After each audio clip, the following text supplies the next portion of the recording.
Assalamualaikum warahmatullahi wabarakatuh. Pagi hari ini saya ingin memberikan penjelasan mengenai RUU KPK,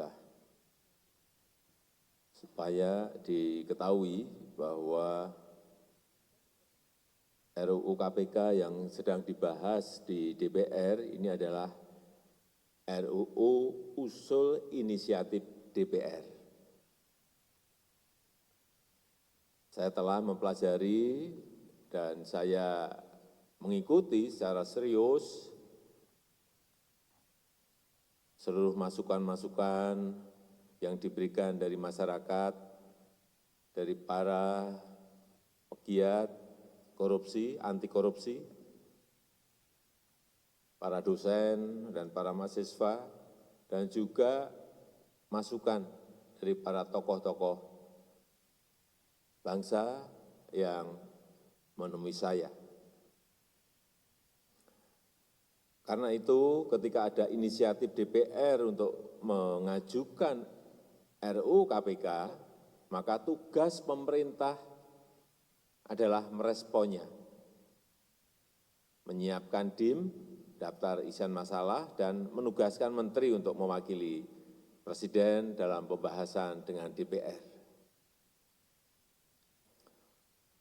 Kita tahu Undang-Undang KPK telah berusia 17 tahun. Perlu adanya penyempurnaan secara terbatas sehingga pemberantasan korupsi bisa makin efektif. Sekali lagi, kita jaga agar KPK tetap lebih kuat dibandingkan lembaga lain dalam pemberantasan korupsi. Saya telah memberikan arahan kepada Menteri Hukum dan HAM dan Menpan RB agar menyampaikan sikap dan pandangan pemerintah terkait substansi-substansi di revisi Undang-Undang KPK yang diinisiatifi oleh DPR. Intinya, KPK harus tetap memegang peran sentral dalam pemberantasan korupsi. Karena itu KPK harus didukung dengan kewenangan dan kekuatan yang memadai, dan harus lebih kuat dibandingkan dengan lembaga-lembaga lain dalam pemberantasan korupsi.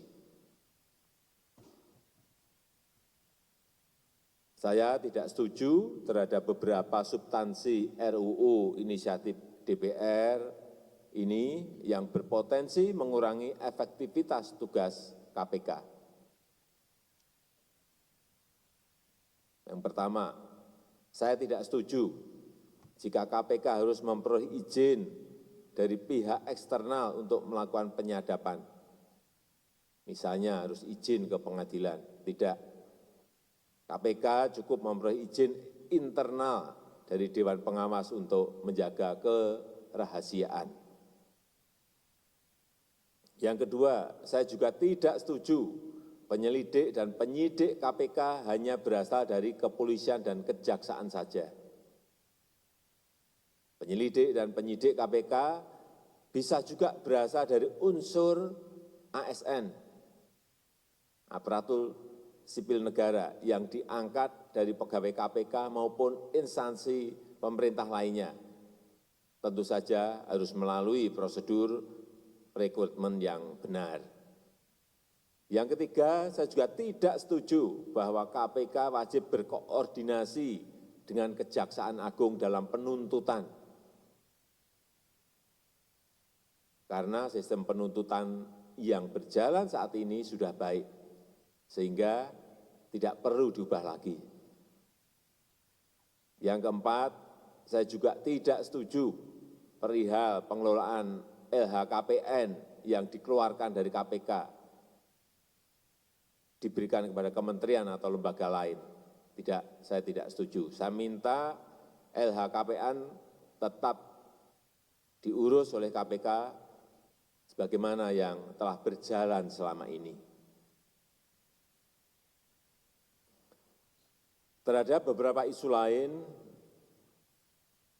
saya juga memberikan catatan dan mempunyai pandangan yang berbeda dengan substansi yang diusulkan oleh DPR.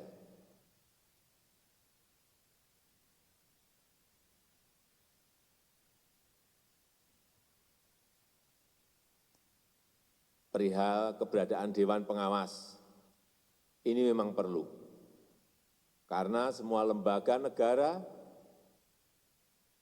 Presiden, MA, DPR, bekerja dalam prinsip check and balances, saling mengawasi. Hal ini dibutuhkan untuk meminimalisir potensi penyalahgunaan kewenangan. Di misalnya kayak presiden saja diawasi, diperiksa BPK, dan juga diawasi oleh DPR. Jadi kalau ada Dewan Pengawas, saya kira itu sesuatu yang juga wajar dalam proses tata kelola yang baik. Oleh karena itu, di internal KPK juga perlu adanya Dewan Pengawas. Tapi anggota Dewan Pengawas ini diambil dari tokoh masyarakat, dari akademisi, ataupun pegiat anti korupsi, bukan dari politisi, bukan dari birokrat, maupun dari aparat penegak hukum aktif. Kemudian pengangkatan anggota Dewan Pengawas ini dilakukan oleh Presiden dan dijaring melalui panitia seleksi. Saya ingin memastikan tersedia waktu transisi yang memadai untuk menjamin KPK tetap dapat menjalankan kewenangannya sebelum terbentuknya Dewan Pengawas. Yang kedua, terhadap keberadaan SP3.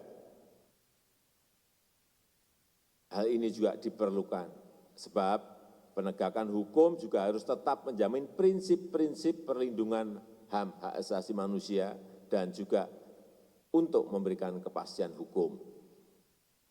Jika RUU inisiatif DPR memberikan batas waktu maksimal 1 tahun dalam pemberian SP3, kami meminta ditingkatkan menjadi 2 tahun, supaya memberi waktu yang memadai bagi KPK.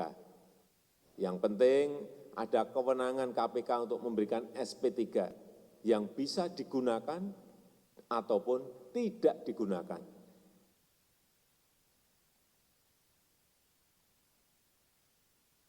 Dan yang ketiga terkait pegawai KPK. Pegawai KPK adalah aparatur sipil negara, yaitu PNS atau P3K.